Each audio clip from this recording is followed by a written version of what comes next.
semuanya. Kenalin, nama aku Yayu Farida. Aku dari kelas 12 4. Di sini aku bakalan bikin portofolio dengan materi asam dan basa. Gimana sih? Yuk simak. Pada pembahasan yang pertama adalah apa sih itu asam basa? Asam dan basa adalah larutan elektrolit yang dikenal dengan ciri khasnya, seperti asam yang memiliki rasa masam dan basa yang memiliki rasa pahit.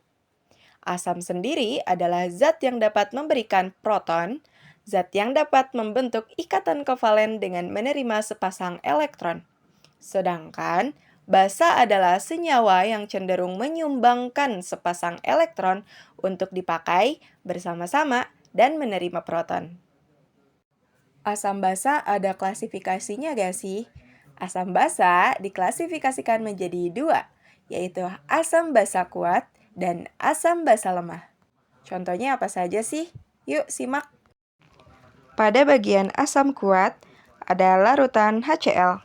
HCl sendiri merupakan asam klorida yang termasuk dalam asam kuat. Larutan kedua sendiri yaitu HNO3.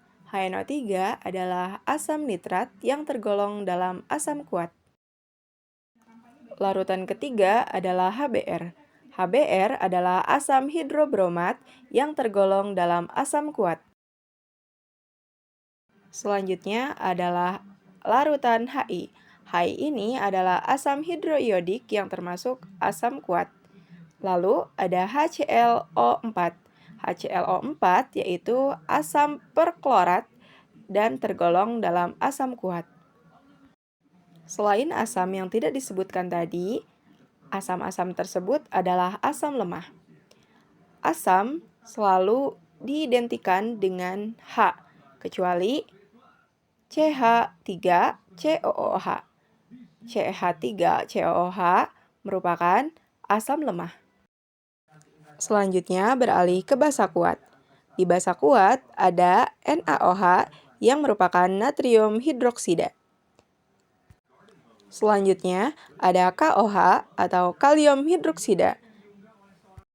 Selanjutnya larutan BaOH2 yaitu barium hidroksida.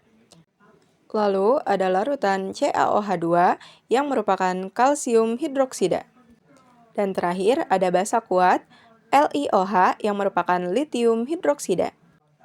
Selain larutan yang disebutkan tadi, maka basa-basa yang lainnya adalah basa lemah. Basa selalu diidentikan dengan ion OH. Namun, pada NH3 termasuk basa lemah. Asam sendiri memiliki teorinya. Yang pertama, teori ion Arrhenius yang dicetuskan oleh Arrhenius dengan bunyi bahwa asam melepaskan ion H+, ion hidronium, dan basa melepaskan ion OH- atau ion hidroksil ketika dilarutkan dalam air. Teori kedua dicetuskan oleh Bonsted dan Lowry. Teori Bonsted-Lowry dikenal dengan bunyi asam adalah senyawa yang memberi proton H+ kepada senyawa lain, atau disebut dengan donor proton. Sedangkan basa adalah senyawa yang menerima proton H+ dari senyawa lain, atau disebut dengan akseptor proton. Lalu, apa sih bedanya asam dan basa kuat? Bedanya asam dan basa kuat, asam kuat adalah asam yang ketika dilarutkan di dalam air bisa melepaskan ion H+ dengan mudah. Larutan tersebut bisa mengalami disosiasi total dalam larutan. Sementara basa kuat adalah senyawa basa yang bila dilarutkan dalam air akan melepas ion OH- dengan mudah. Namun, jika asam kuat ditambah basa kuat, maka larutan tersebut akan menjadi netral. Artinya, apabila reaksi asam kuat dicampurkan dengan basa kuat, akan menghasilkan larutan dengan pH 7 atau netral. pH yaitu derajat keasaman, dan netralnya itu di sekitar 7. Maka, asam kuat ditambah basa kuat akan menjadi larutan yang netral. Lalu, apa bedanya asam dan basa lemah? Asam lemah adalah senyawa yang dilarutkan dalam air akan sulit melepaskan ion H+ dan mengalami disosiasi pada larutan. Sedangkan basa kuat adalah senyawa yang apabila dilarutkan di dalam air akan sulit melepaskan ion OH- dan mengalami disosiasi dalam larutan. Lalu, apakah asam memiliki ciri-ciri? Tentu ada. Yang pertama, cenderung memiliki rasa asam.